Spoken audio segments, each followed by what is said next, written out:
town built on fame and fortune, a spirit haunts its now empty streets. He was affected by gold fever. It's an addiction to the gold. His presence is felt in the Arctic temperatures, the vicious winds, and the scorching summers. You don't get this weather anywhere else in the country. There's just nothing like it.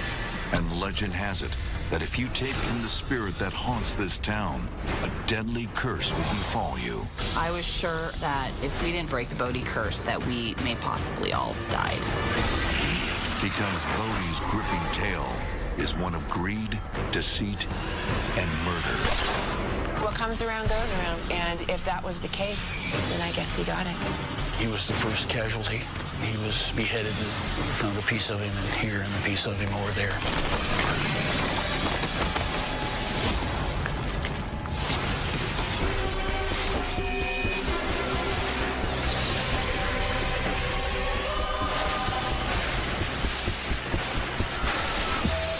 Perched high on a bluff in the Sierra Nevada mountain range, Bodie, California's a state park where visitors can step back in time to the lawless days of the gold rush. But this historical landmark is not just a relic of the Wild West. It's also the home of a deadly curse. I know some people in town that are scared to death of going there. I wouldn't take anything from Bodie just because you never know. I wouldn't tempt fate.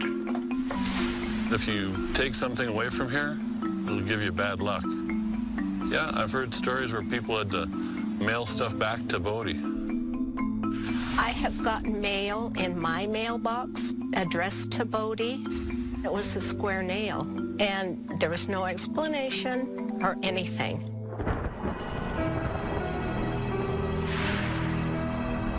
The curse of Bodie is so unruly that the park has assigned historian and guide Terry Geisinger to help people who believe they are suffering from its grasp.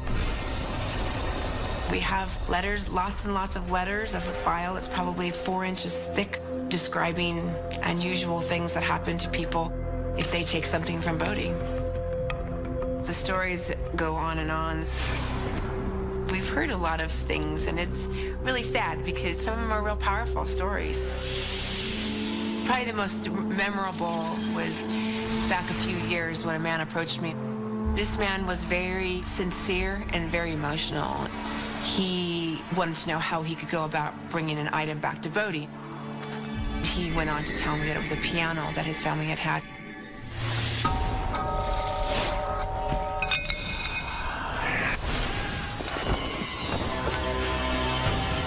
They lived in Bishop, California, and his mother played the piano, but they couldn't afford one. And they knew that there was a piano in Bodie, and so they just came up and got it. That was long before it became a state park.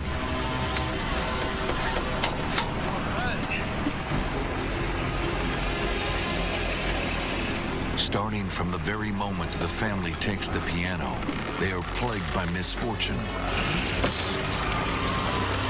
Car accidents, divorce, death, and finally, news of a deadly illness.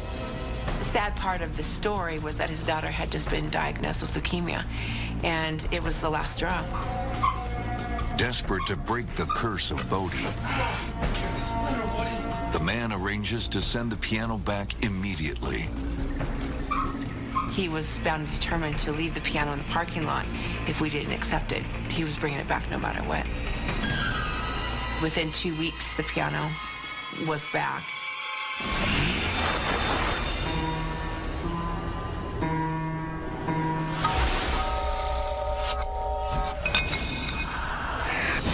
No one knows what happened to the man and his family. There are just too many of these cases for the staff to follow up on. There are periods of time when you get something in 4 or 5 things a month. As the former supervisor of Bodie State Park, Brad Sturdivant has his fair share of experiences with the curse. And over time, he realizes that even something as banal as minor car trouble takes on new meaning when you're in Bodie. One curse I can think of, we had a guy working here many years ago, and he was leaving for the season. He sends back this little square nail about this long, and he said, my first experience with the curse of Bodie is when I found this square nail in my tire. He had a flat tire going over to the overpass. The curse's grasp seems so powerful that even those that don't believe it still obey it. Bodie's curse doesn't require somebody to sort of go all in and say, I believe in curses. And so someone who maybe doesn't see themselves as believing in the supernatural may still, with this idea of a curse, say, I don't remember having such bad luck. Why not just send this material back? Let me just play it safe. Because even the most level-headed people can agree that the story behind this legend is convincing enough to believe it might be real.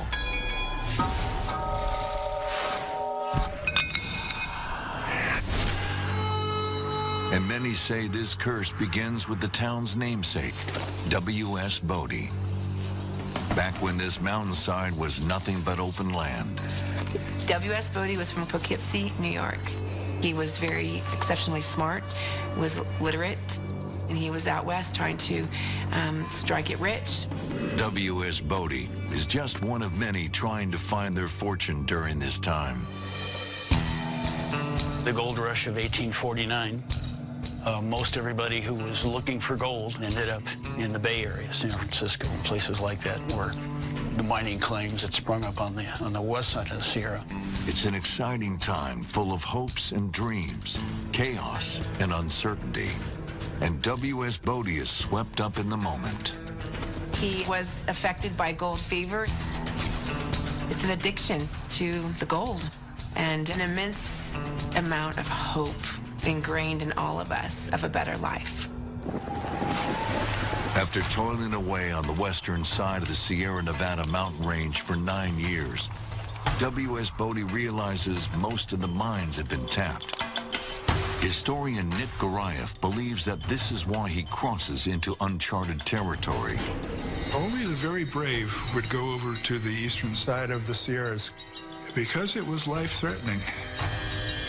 But they wanted to discover something. They wanted to make a name for themselves.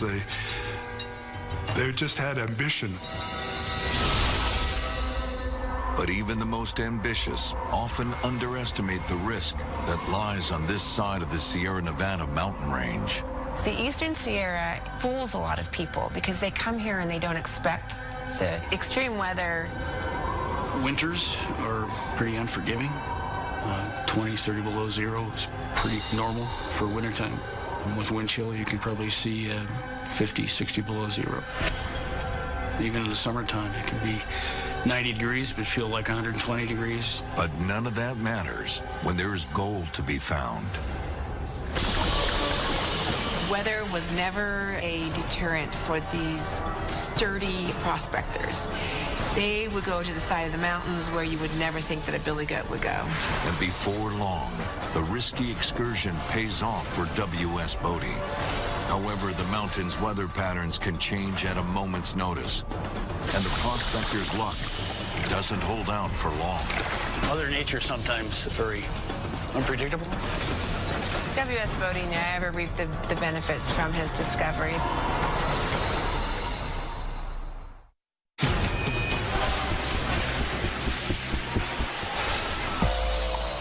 Perched high on a bluff in the Sierra Nevada mountains lies Bodie, California. Bodie was built on hopes, dreams, gold, and sweat. Now it's the largest unrestored ghost town in our country and became a state park in 1962. Bodie is also the home of an infamous curse.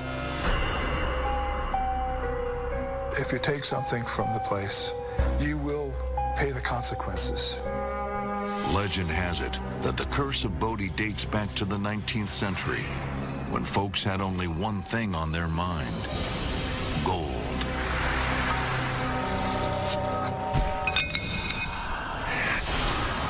In 1859, the California gold rush is in full swing, and folks are frantic to strike it rich at all costs. This time period was the opening of the West. It gave a reason for the people to come across, and all they could think of was the riches waiting for them. Caught up in the excitement of the times, eager prospector W.S. Bodie makes a risky decision. He crosses over to the notorious eastern side of the Sierra Nevada mountain range, away from the crowded mines and into a no-man's land in search of riches. W.S. Bodie was determined to find his fortune, and he wouldn't let anything stand in the way of him going to seek it. Once there, W.S. Bodie partners up with another prospector by the name of E.S. Taylor. He was an experienced miner. They called him Black Taylor because he had dark skin, and he was said to be half Cherokee Indian. Which may have put E.S. Taylor in a precarious position. For American Indian people, land is very sacred to who they are, and there was a lot of hostility between American Indians and miners, mainly because the miners were essentially digging up their sacred sites, their sacred areas that were their homes or their traditional lands for something of monetary value. But this doesn't seem to be a concern for E.S. Taylor, especially since he and W.S. Bodie are on the brink of success. The Eastern Sierra was the new frontier, and it had so much to be discovered, and they were on the front side of it. Both then and now, weather on this side of the mountains can be unpredictable. Meteorologist Brandon Woley can attest to its brutal wrath. They picked that spot really not knowing that they were going to fall a victim to harsh conditions during the summer months and more importantly, the winter. It wasn't really a good spot for comfort in terms of human life, but for the gold rush, it was perfect. It's not just the harsh living conditions that pose a problem. At this altitude, weather patterns along the coast can make it downright deadly. The Pacific Ocean is a birthplace for a lot of extreme weather. Cold fronts, strong areas of low pressure, and those systems do make their way in throughout Northern California and Northern Nevada, specifically targeting the Sierra region and Bodie. Despite the difficult conditions, W.S. Bodie and his partner E.S. Taylor worked the land all summer in hopes of discovering the mother lode. They're out there in knee-deep water. Their hands are freezing, bit up by mosquitoes, they're sunburnt, and they're going to keep on going until they find what they're looking for.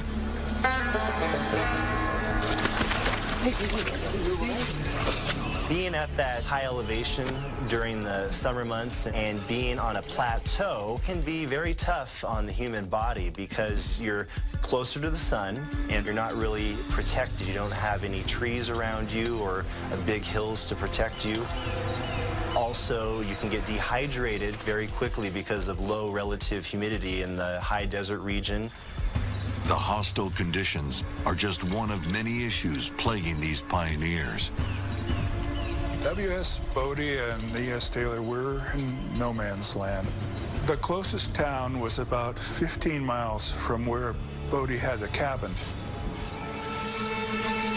But the hard living pays off when a discovery is made. They found gold deposits in the streams, and lo and behold, there was enough gold to strike a claim. The men work feverishly to pull all the gold they can before the summer ends. They were not planning on spending the winter in Bodie. The conditions are far too difficult for anyone to really live up there. Still, desperate for more time, W.S. Bodie and E.S. Taylor make one final trip to a nearby town for supplies, hoping to get a few more weeks of mining in before winter hits. From Monaville, it takes 2 days of hiking to get back to their cabin. And they started out on a bright, sunny day, but the weather is very fickle here. And sometime in the middle of that hike, snow started to fall, And in the blink of an eye, the infamous Eastern Sierra weather descends upon them. These blizzards are very dangerous because the winds are howling and you're complete whiteout. And this unexpected storm sets in motion a legendary curse that will haunt this land for generations to come. The weather in Bodie can be deadly, especially if you're not prepared for it. He couldn't wait any longer. He couldn't hold his friend. He couldn't carry his friend any further.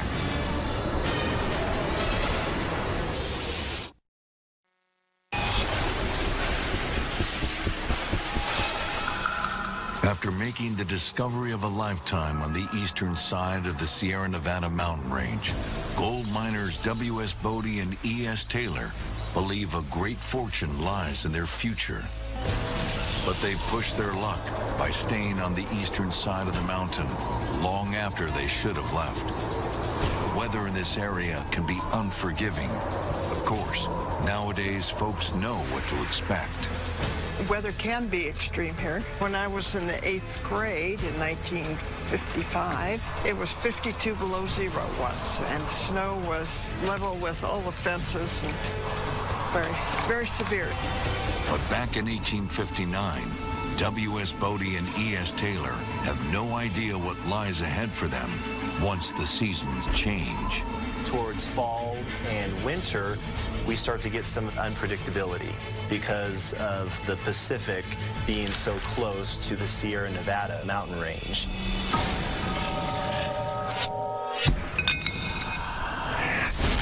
Not only do these storms come on strong, they come on fast, with little warning.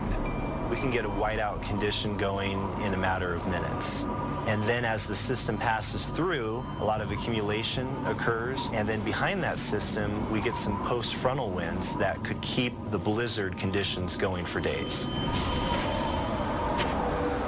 The storm comes in quickly, which is usually how they do. If you're not prepared, you can certainly be in a dangerous situation. It's just this sort of treacherous storm that descends on W.S. Bodie and E.S. Taylor in the fall of 1859. They were on their way back to their cabin, and the weather turned very quickly. They couldn't see where they're going. They were exhausted.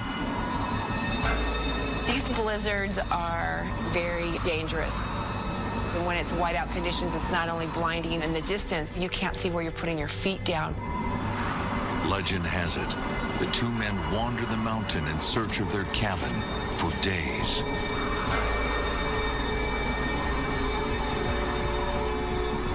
Bodie wasn't in very good condition, supposedly, and he had a really hard time making it through the deep snow.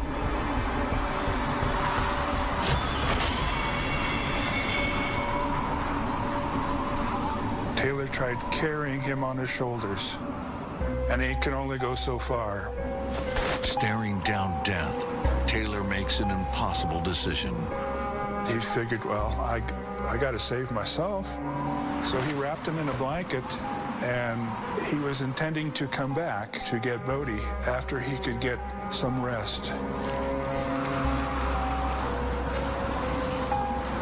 And as the legend goes, E.S. Taylor's decision to leave W.S. Bodie behind lays the foundation for a curse that persists to this very day.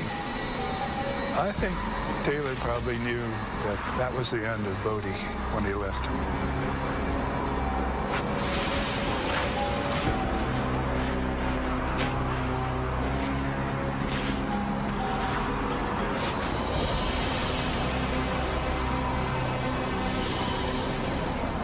Once E.S. Taylor makes it back to the cabin, he realizes there's no escaping winter's wrath and no chance of saving his fallen miner.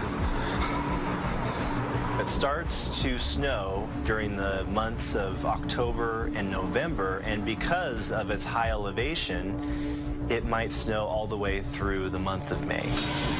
Which is what happened during the winter of 1859. Abandoned by his partner, W.S. Bodie freezes to death. And it isn't until the snow melts that spring that E.S. Taylor is able to go in search of him. Taylor found Bodie's remains in May of that year. And the cruel irony of W.S. Bodie's location goes down in history. Bodie was not more than a mile away from his cabin. He died on top of his discovery. Who knows what would have happened if he would have made it that night. While E.S. Taylor swears he did everything he could for his partner, something about his story doesn't sit right. It seems awful strange that he met this E.S. Taylor and only knew him a month or two, and that he should die 3/4 of a mile away from the cabin. You would think that he would have tried harder to get Bodie back. After all, E.S. Taylor stands to gain quite a bit with his partner out of the way. Any time when you have money involved is a breeding ground for greed.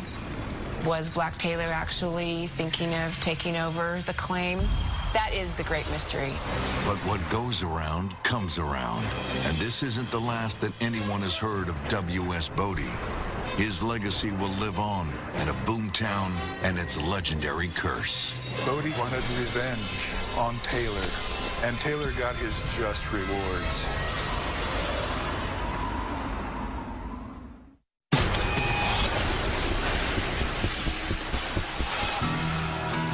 The California Gold Rush is a time of hope, excitement, ambition, and greed. And many fall prey to the fervor of this era. When desire pushes W.S. Bodie to stay on the eastern side of the Sierra Nevada mountain in search of gold, he suffers deadly consequences. Here he is at the biggest discovery he would ever make, and he died just within months and within sight of his discovery. And many folks wonder if his partner E.S. Taylor has played a part in Bodie's untimely demise. He knew where the discovery was. He would have been able to take over the claim and become wealthy himself. There would be quite a lot to gain. Still in search of pay dirt, E.S. Taylor continues to mine the claim, but he maintains a low profile, hoping to keep the find under wraps. So he takes on extra work and settles down in a nearby town.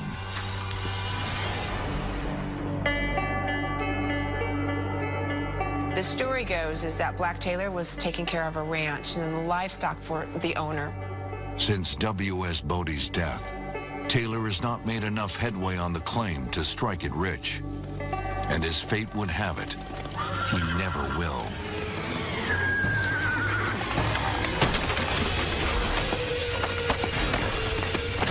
E.S. Taylor was attacked by a band of Paiute Indians.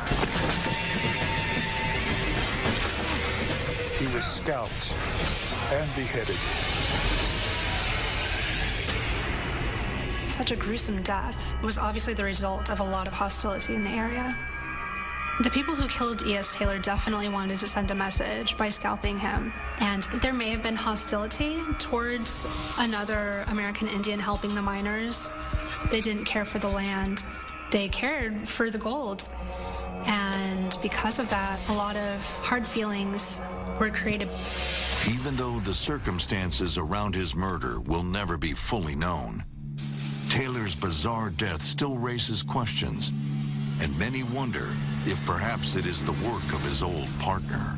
The old story is that Bodie from his grave wanted revenge on Taylor, and that the legend of the Bodie curse begins with the demise of E.S. Taylor. And it doesn't stop with his double-crossing partner. W.S. Bodie holds a grudge against anyone who takes something that is rightfully his.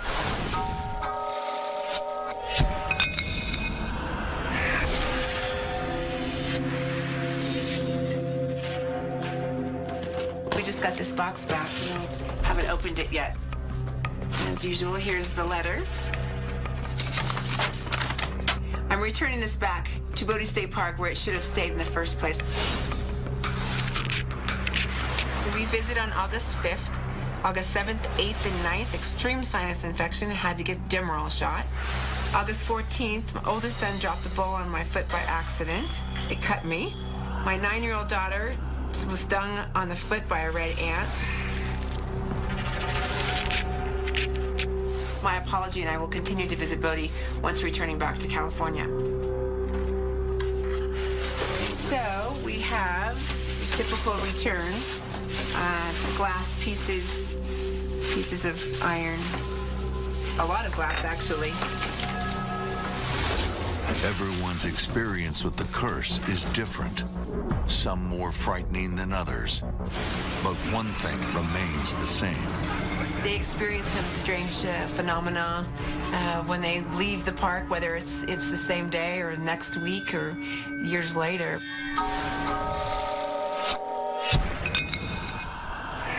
But over 100 years ago, W.S. Bodie's curse had only struck his old partner, E.S. Taylor. That is, until the mother lode is found on Bodie's claim. In 1875, the major source of gold was discovered on Bodie Bluff, and there was a good amount of gold found then. And once the discovery is made, it doesn't take long for word to spread. By 1877, the boom was on, and it became one of the fastest growing towns in California at the time. The rapidly growing town is named Bodie after the fallen miner, and its raucous reputation hints at his curse. Main Street was a mile long in its heyday. It was famed for strong drink, hard work, and guns. Miners worked 12 hours a day, and they were working really hard down in very dark conditions. And when they came out, you bet, they were probably on their way to have themselves a drink or two. Any typical mining town is going to have saloons and women, and Bodie certainly had its share of both. It was the nature of the beast, the nature of the men, and the types of things that went on in a mining camp. There were weeks where there were 1 to 2 shootings a week, and maybe more. What you got there, fella? My claim. You just take it easy now.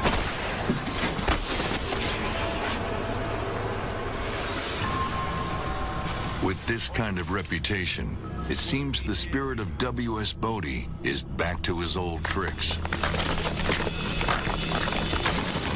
Cursing the people who steal from him.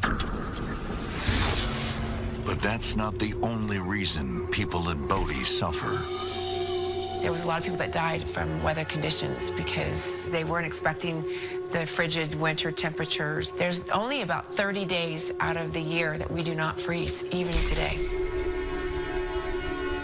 There were stories of men sleeping in saloons, walking out to their work and getting lost in the snow and finding them when the blizzard was over.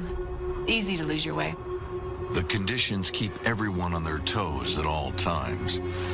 But there's one thing that their vigilance can't help. After just a few years, the gold in Bodie becomes elusive and difficult to retrieve. The veins never completely dried up. They got more expensive the deeper they went, and it wasn't profitable to bring it out. Perhaps once again, W.S. Bodie is hard at work protecting his claim. Maybe Bodie's a ghost town because of all the gold that was taken out of it. There are other mining camps in the area that are still living. Virginia City is an example. They're still taking ore out of that place. And without its gold, the town of Bodie is nothing. As quickly as Bodie grew, it probably declined even faster. The mass exodus in Bodie came in between 83 and 90.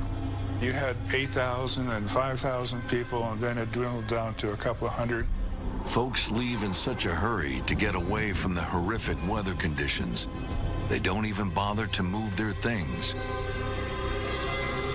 And while the Bodie of today is just a hint of what it used to be, some things remain.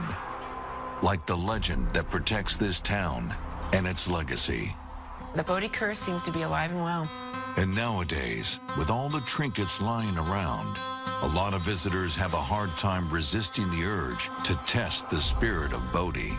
We do mention the curse in that there have been many people affected. We do try to help people understand. Leave it alone. Leave it where it lay.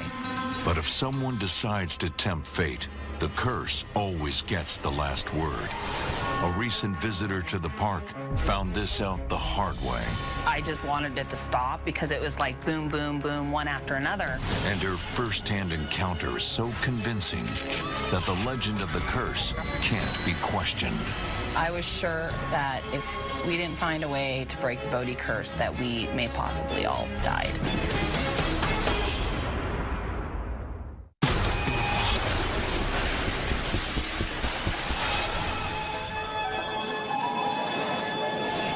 Once a raucous boomtown, Bodhi now sits in a state of arrested decay. But even though it's a ghost town, there's still a lot of action around these parts, especially when it comes to the curse put on this land centuries ago. Last time when I was at Bodhi, one of my friends snuck a bottle in the backseat of the car. I had realized I was halfway home. I turned right back around to return it because I did not want that curse on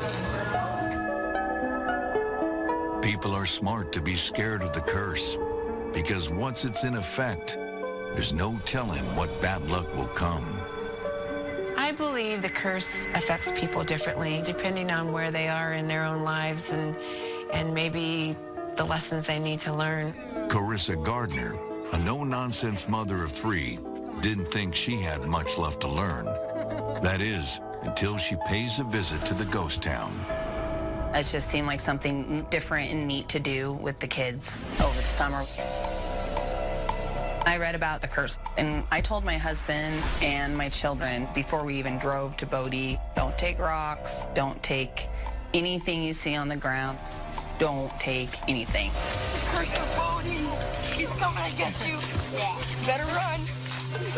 I do not believe in curses, and I am not superstitious, but I didn't want to invite anything bad or evil or cursed into my life just in case it existed. My kids did not take anything from Bodhi because I threatened their life. We stayed almost all day, and as we were leaving the park, we were super tired, and I started getting a little, tweak in my back. I just figured I'd wake up and be fine the next day.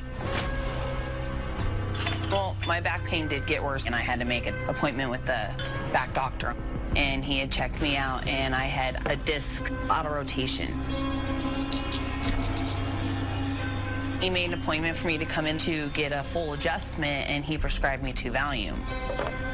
He wanted me to be totally relaxed when I came in the next day. All night long, I was jittery.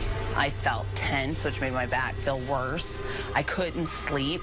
I was miserable, and when I woke up, my eyeballs hurt so bad. I mean, I wanted to scrape them out. My husband drove me to the emergency room here in my town, and they told me that 1 in 2,000 people have the opposite reaction to Valium, and that's what happened to me. Carissa recovers from her Valium reaction, and her back is soon on the mend. But this is just the beginning of her torment. Shortly after, one of her sons accidentally stabs himself with his brother's allergy shot. It went completely through. I was freaking out, and his adrenaline was super high because he had the epinephrine in him. He's screaming that, I'm gonna die, I'm gonna die, and I'm gonna die. It was really scary because it's to use on somebody in a dire situation, like if my oldest son was having an asthma attack, and here my youngest just was playing with it and stabbed himself. Carissa and her family make another trip to the ER. Thankfully, the medicine was not released into his hand, so her son is fine. I found out the night after we got back from the emergency room that my husband had some colored glass from Bodhi. You just took that from... At that point, I knew it was the curse. I wanted to send the glass back. I just wanted it to stop. But the curse was not over yet. Later on, my daughter was climbing the backyard tree and she went to grab for a branch and she missed.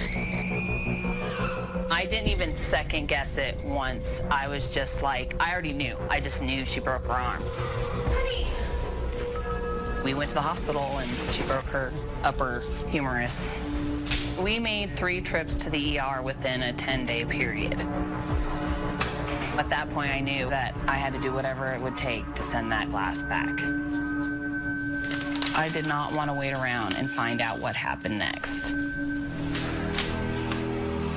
I just thought that if I got rid of the stuff and sent it back where it belonged, it would stop. And after that, our lives did get back to normal.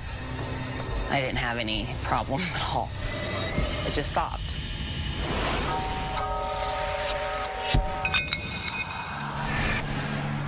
While some actively defy the curse of Bodhi, most folks have no interest in putting the infamous curse to the test. We certainly have a lot of people that will not take any chances. They're concerned if they have rocks in their shoes. When I leave Bodhi, I even dust my shoes off so I don't take any dirt from Bodhi. While the town's founder, W.S. Bodhi, gets credit for the curse, it's also been suggested that some other former residents of the rowdy boomtown worked together to protect what once was theirs. I think it's a collective spiritual thing because, there were a lot of people that were in and out of that place. And I don't think any of them want Bodhi to walk away. And it's been rumored that these spirits are sometimes found roaming the abandoned streets of Bodhi. We have had several circumstances through the years where people have reported hearing things, seeing things, feeling things. And the spirits don't always play nice. She was pushed from behind, actually fell on her hands on the staircase.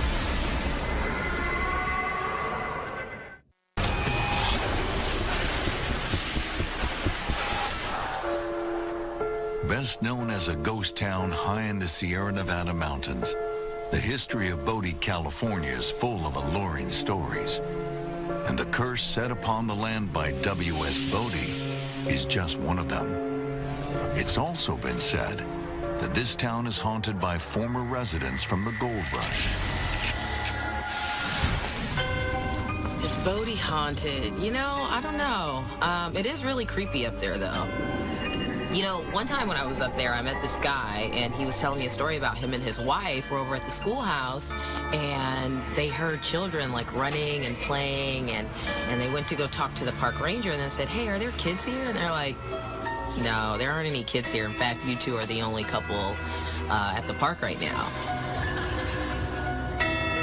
I would definitely think that ghosts and presences do exist up at Bodhi, just from the strong feeling that you get when you're in the area. You can definitely feel the energy of all the people that have been there. If you're sensitive about energies and you walk through the town, you'll feel them. There are spirits there. Plenty of people died in Bodhi. And for some, their experience with the spirits of Bodhi have been more than just a feeling. There's been a lot of people that had experiences on and off through the years. Most common, the phenomena would be footsteps in the back of the buildings when there's nobody there, or music coming out of the buildings. I have actually heard music twice. These playful brushes with the other world are usually harmless. However, there have been a few times when the spirits of Bodhi have been known to get a little rough. We had a prominent Bodhi fundraiser who was visiting Bodhi, and she was on her way upstairs in the cane house.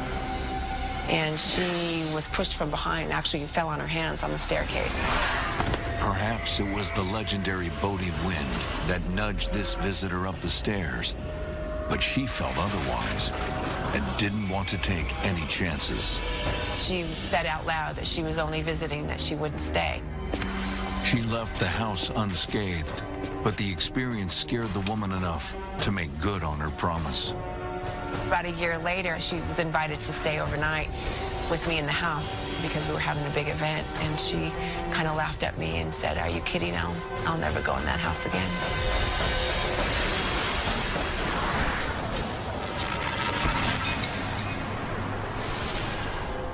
Such encounters with the afterlife are just one more of this former boomtown's many mysterious traits.